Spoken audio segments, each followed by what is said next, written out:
Yeah, man, tune in. Bless.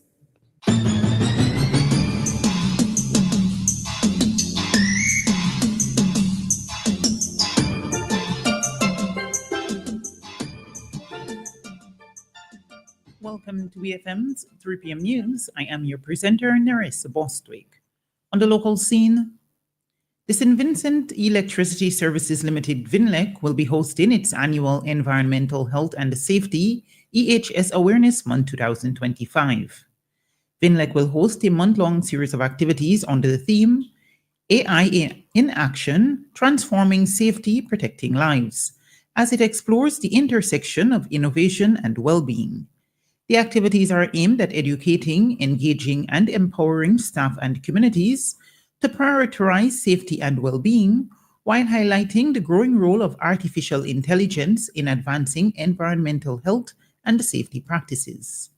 The official launch event for VINLEC's Environmental Health and Safety Awareness Month 2025 is scheduled for Monday, April 28 at 1:30 p.m. at the Kane Hall Engineering Complex. The Ministry of Education will be relocated soon following complaints of health hazards at the existing location. Prime Minister Dr. Ralph Gonsalves, speaking on radio on Wednesday, announced that the Ministry of Education will be relocated to part of the old Teachers College building and the former Cable and Wireless building at Arnasville. According to a release from the Agency for Public Information API, on April 22nd, BRACSA began retrofitting these facilities to accommodate the ministry staff. The move is expected to provide a long-term resolution to the health concerns and ensure a safe, functional environment for all employees.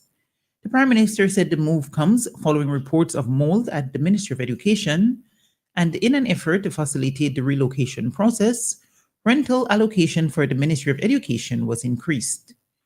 Dr. Gonsalves also thanked the affected employees for their patience and professionalism during this period of transition and added that the Ministry of Education will continue to manage the relocation and provide regular updates as the process unfolds.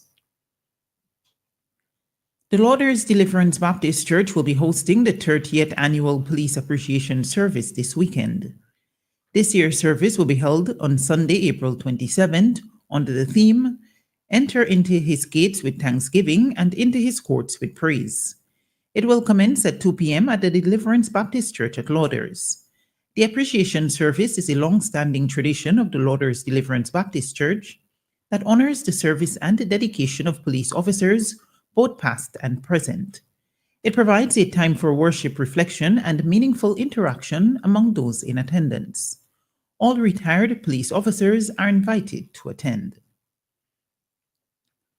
In regional news, Guyana's Vice President Bharat Jagdeo has declared that he is unbothered by the 2025 U.S. State Department report, which highlighted corruption and money laundering as significant problems that continue to affect Guyana. At a press conference on Thursday, Mr. Jagdeo said he believes that many of the issues raised by the U.S. State Department were contained in a previous report. He said despite the issues raised, he believes when the report is closely examined, it is a positive one for Guyana. So, I think it was a positive report. When you learn to read these reports, they are reports that have a continuous bias, they are systematic, and often written by lazy people. They just cut and paste, and you know that happened in Guyana too. People cut and paste a lot, Mr. Jagdeo noted, according to a report by News Source Guyana.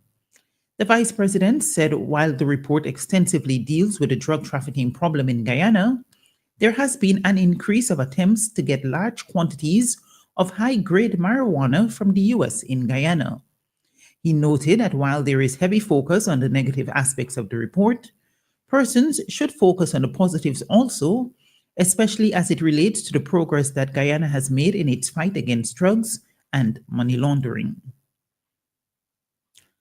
2 weeks after he shot 21-year-old Ronaldo Peters at Half Mile Wismar in Guyana and dragged his body and dumped it into an unmarked vehicle, Police Sergeant Philbert Kendall was today charged and remanded to prison for the young man's murder. The charge followed advice from the Director of Public Prosecutions.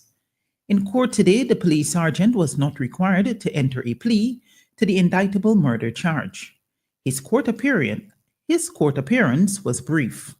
According to News Source Guyana, the family of Ronaldo Peters was not informed of the suspect being charged nor the court appearance this morning. Kendall, who was stationed at the Wismore Police Station in Linden, was captured in plain clothes on the afternoon of April 7th, exiting an unmarked private minibus and chasing behind Ronaldo Peters, who was at a corner shop. Within seconds of him chasing behind the youth, a gunshot was heard, and he was seen dragging the injured man out of a yard and dumping his body into the minibus. It was captured on a nearby CCTV camera.